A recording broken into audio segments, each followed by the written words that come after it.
Good morning to all. So friends, without calculator ఒక 5 digit కానీ 6 digit కానీ 7 digit number fraction ఎలా చేయాలనేది మనం నేర్చుకుందాం.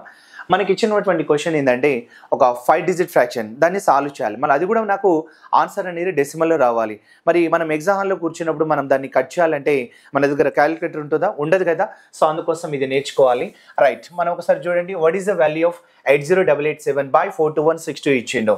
అంటే ఇక్కడ 80887 by మనకి 421 అలాగే 62ని సో డివైడ్ చేయాలంటే మనకు ఆన్సర్ రావాలి. మరి దీన్ని ట్రిక్స్ ఏ విధంగా ఉండాలంటే ఆ లాజిక్ చూడండి. సో 5 డిజిట్ కానీ అలాగే 6 డిజిట్ కానీ 7 డిజిట్ నంబర్స్ ఉంటాయి. మనం ఇప్పుడు చేసేది 5 డిజిట్ నంబర్.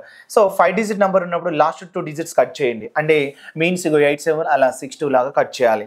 ఒకవేళ 6 డిజిట్ అనుకోండి, లాస్ట్ 3 కట్ చేయండి. ఒకవేళ 7 డిజిట్ అయితే లాస్ట్ 4 కట్ చేయండి. అర్థమైందా? సో ఆ రకంగా తీసుకుంటే ఇప్పుడు మనం 5 డిజిట్ కాబట్టి ఎంత తీసుకోవాలి? లాస్ట్ 2 డిజిట్స్ కట్ చేసేయచ్చు. ఇప్పుడు నా దగ్గర ఉన్న వాల్యూ 808 అలాగే 421. సో 421 కానీ 808 కానీ ఒక ఎగ్జాక్ట్ వాల్యూకి మార్చుకోండి. అది ఎలా అంటే చూడండి. సో నేనేం తీసుకుంటున్నా అంటే ఇప్పుడు 421 ఉంది, దాన్ని నేను 400గా రాసుకుంటున్నా. అంటే 400గా రాసుకుంటున్నా అంటే నాకు ఎంత తగ్గినట్టు? -21 తీసుకున్నట్టు. అంటే నేను అక్కడ 450 అన్నా తీసుకోవచ్చు, లేదంటే 400 ఎగ్జాక్ట్ అన్నా తీసుకోవచ్చు. అలా 421ని 21 మైనస్ చేస్తూ నేను 400గా రాసిన. ఎప్పుడైతే మనం ఇక్కడ 808 ఉంది అనుకోండి, దాన్ని కూడా లెస్ చేస్తాం అన్నట్టు. అంటే ఇది -21 అయింది కదా అని అది -21 అవ్వకూడదు.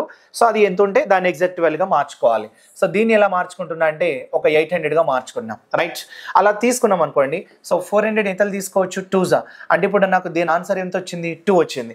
అక్కడతో అయిపోలేదు. ఇప్పుడు ఏం చేయాలనేది చూద్దాం.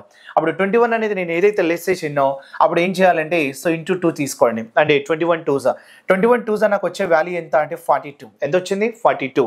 మరి 42ను మనం తీసుకోవాల్సింది ఏంటంటే ఆ 808 ఉంది చూసారా, ఆ 808 నుండి ఆ 42 మైనస్ చేయాలి. పైన న్యూమరేటర్ వాల్యూ ఉంది కదా, అందులో నుండి 808 తీసుకోవాలి. టోటల్ 42 మైనస్ చేస్తే నాకు 8లో మనకి ఎంత తీసుకోవచ్చు? 2 తీసేస్తే 6 ఉంటుంది.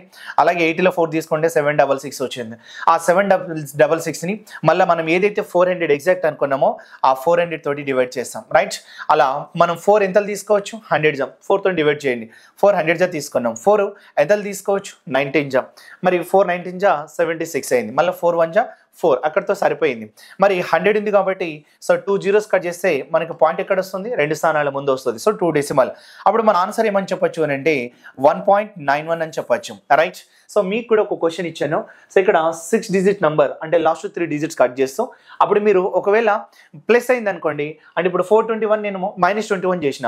ఒకవేళ మీరు ఈ క్వశ్చన్లో అడిషన్ చేయాల్సి వచ్చింది అనుకోండి, అప్పుడు ప్లస్ చేయండి. సో ప్లస్ వస్తుంది కదా, ఎక్కువ తీసుకోండి. ఎంత ఎక్కువ తీసుకున్నారో దానికి మల్టిప్లై చేయండి. ఇప్పుడు నేను మైనస్ ఉంది కాబట్టి నేను మైనస్ చేశాను. ఒకవేళ మీరు ఒకవేళ అడిషన్ చేయాల్సి వస్తే దీనికి అడిషన్ చేసి అంటే యాడ్ చేసి ఉంటే అప్పుడు దాన్ని ఏం చేయొచ్చు అన్నట్టు ఆ వాల్యూకి ప్లే చేయండి. అంటే దీనికి క్వైట్ ఆపోజిట్గా మీరు ఆ వాల్యూ తీసుకోవచ్చు. ఒకవేళ నెగిటివ్ అయితే నెగిటివ్, ఒకవేళ ప్లస్ అయితే దీనికి ఆపోజిట్గా తీసుకోండి.